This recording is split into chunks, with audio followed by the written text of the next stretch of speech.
Very many farms in Uganda are closing down, and very many farmers are broke. Very many farmers are so broke, and this video is going to share with you how. Why are they broke? Let's share why our farmers are so broke. And if you are a farmer, you're broke, this is your video. Want to know why we are broke and how can we come out of this kind of poverty to our farmers?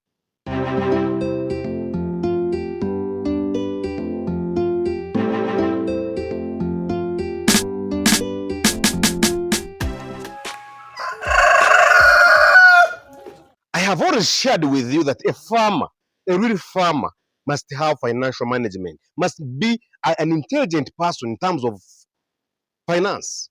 You must know how to handle your finance. In fact, so to say this, many men who are womanizers can never be farmers. The farm needs what they call financial discipline. If you are a lady and you are doing farming, if you want to join this kind of women who go around spending money on younger people, young men, you can never be a farmer. So you must know your level. Farmers are not financial stupid people. They are not financial fools. They are not successful fools. No, a farmer is an intelligent person. You must have financial discipline, financial intelligence. Otherwise, you go broke. Last week, I visited very many broke farmers. Actually, these days, it's surprising that many farmers are broke. And why are you broke? There are many reasons why you can be broke if you are a farmer. And how can you come out of that kind of poverty? You shouldn't be a broke farmer. Why? Farming is sweet. Farming is a job. Farming is an occupation. So why are you broke? Many farmers start farms out of, I think, curiosity. They are not prepared. They have not planned. So they start farms. When you start a farm and you're not prepared, expect something big and something that can come out of it. You may be broke from nowhere. If you start a farm and you are not ready for it, you don't have enough money, you don't have labor, you don't have capital as in terms of your intelligence, you have not reasoned well, you have not studied about it, you will be broke. That means if you start a farm, you must be ready. Otherwise, you'll go broke. If you own a farm, whereby you only go there maybe once in a month, or you're a telephone farmer, you're somebody who has no record of your farm, or you employ the people who are not qualified, employing somebody that cannot write, and you expect to have record keeping on your farm, you will be broke. Actually, the farm will be broke itself. You become so poor. Because how? If your workers can't write and read, how will they record for you? What do I mean by recording? The workers must be able to know when they bring the chicks. How old are the chicks? How old are the pigs? They must know how many eggs have been laid today, how many have we sold, how many have remained, how much feed do they consume per day, how much money have I spent on the birds before they start laying, what is the profitability and what is the expenditure, how much input do I put in per day. You must record all of that. But if your workers can't do that, then you must be doing it yourself. And unfortunately, those of us who don't have the time for the farm, we always have the challenges where our workers are interested with a big money, yet they don't have the capacity to run that money. You imagine you own a business, you own a farm worth 100 million Ugandan shillings. That's about maybe 30,000 US dollars. And you give the farm to somebody who can't read and write and you think he's a manager. Oh, you will never reap anything out of that. They will do something, but they cannot do everything. These guys must be given small capital, and again, they must have enough supervision from you who knows what you want. If you don't want to go broke, you must own your dream, own your passion. Take your farming as a passion. And when you make it a passion, you love what you do. Be sure you reap what you sow. You love it. You make the farm become part of you. You love it. Give it the time. Give it 70% of your time. Let the workers do their part. You also do your part. The farm belongs to you. And that's why many farmers are broke. You find a farmer is maybe a medical doctor, and the medical doctor is looking around for workers who can be paid just 100,000 Ugandan shillings. That's about, how much is that? About $30? And that is small money. Somebody with a family, they never give you enough time. So when you start a farm, be ready, plan. And if you want to expand, plan for it. Let's say you started small, you want to expand. You expand, the farm expands with you. Expand everything, expand the workers. It's better actually these days. It's better you recruit professionals as your workers. We have institutions in Uganda which train agricultural younger people. They are training, they're actually trained. Like Bukarasa. Bukarasa is a good institute which has younger people who have gone into agricultural training. You can go there, get one person, pay them well. I know our farms earn money. People are getting, if you have 500 birds, you can be able to get 2 million per month. Profit. That's Ugandan shillings. Our Ugandan shillings, $1 equals 3,700 Ugandan shillings.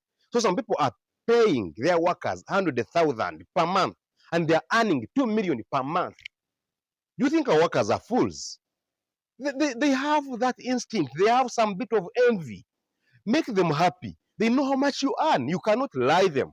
So pay them well and they will be well. They do good work for you.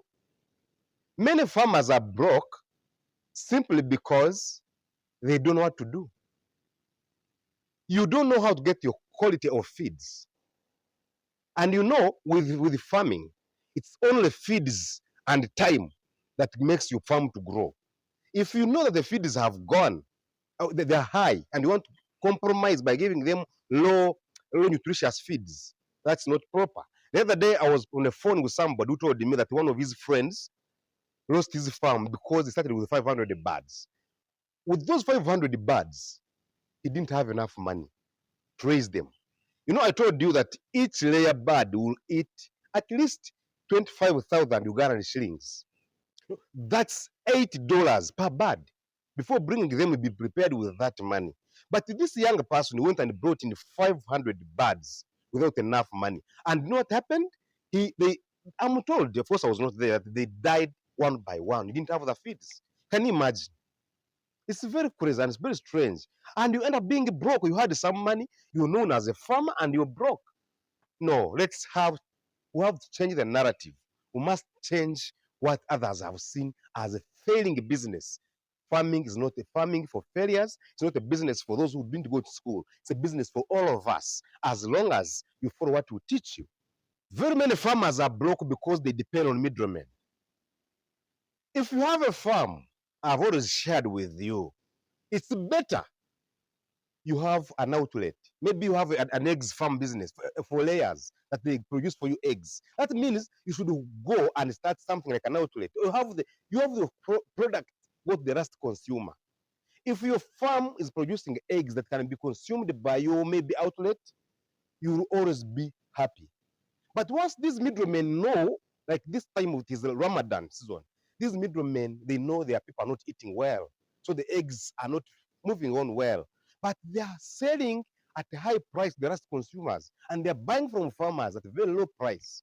So you must know what to do. Don't over depend on middlemen. Go in the market yourself. Involve yourself. Learn the market trends. When am I to stock? When am I to lay? And by the way, many farmers, again, they are so blocked because of diseases. I'm always crying, shouting, please, biosecurity. Please, vaccination. Please, immunity boosting. You must boost your immunity of the birds, immunity of the birds. That means if you ever give them the herbal remedies, which I always tell you, give them the garlic, give them the aloe vera, give them the bitter leaf, give them the bitter gourd, give them the Christmas melon. All those boost the immunity. You either go organic or you go synthetic. If you're not organic, you must vaccinate your birds. And if you vaccinate, that's boosting immunity.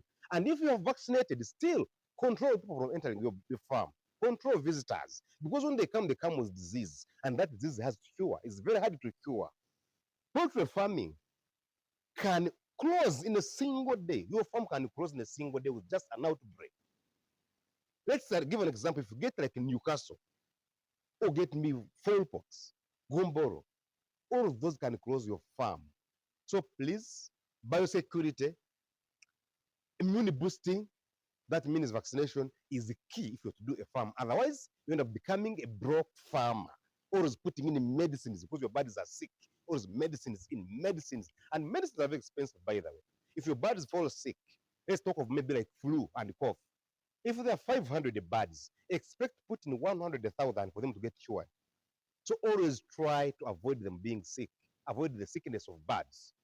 During Christmas season, I shared with some guy who had a farm, a big farm actually, was selling it. I don't know if I ever contacted you about I was selling that farm myself.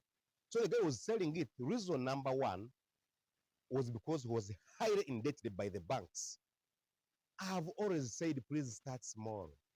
Start with what you can. I don't encourage anyone to get a loan from the bank to start a poultry farm. Reasons number one, you are not experienced, meaning you don't know anything about poultry farming, even if you know something, but experience is the best teacher. Number two, there is a lot of trends in feed prices. So getting a bank loan may frustrate you. And many people start with debts. They end up being highly indebted. You have a lot of debts and you cannot run a farm. Because if you have debts, hey, my dear, poultry farming needs peaceful people. Start with what you have. Slowly, you grow. I told you I started with 8 birds. I kept increasing, kept increasing. When you have like maybe 2 batches, you have 500, you can bring in 500 again. Then this older batch will raise the other young batch. Then go to the bank and get money. These birds will take about 10 million to start laying, including buying. And 10 million for 500 birds. How will you survive? If you don't have a job, if you didn't start small, if you didn't have enough capital, how do you do? You have to start, know your level, start with what you can. Ladies and gentlemen, this is Kataps once again. If you are new here, please subscribe. And if you have been here, share these videos so that we can teach Uganda and beyond, the world and beyond. See you next time. Bye-bye.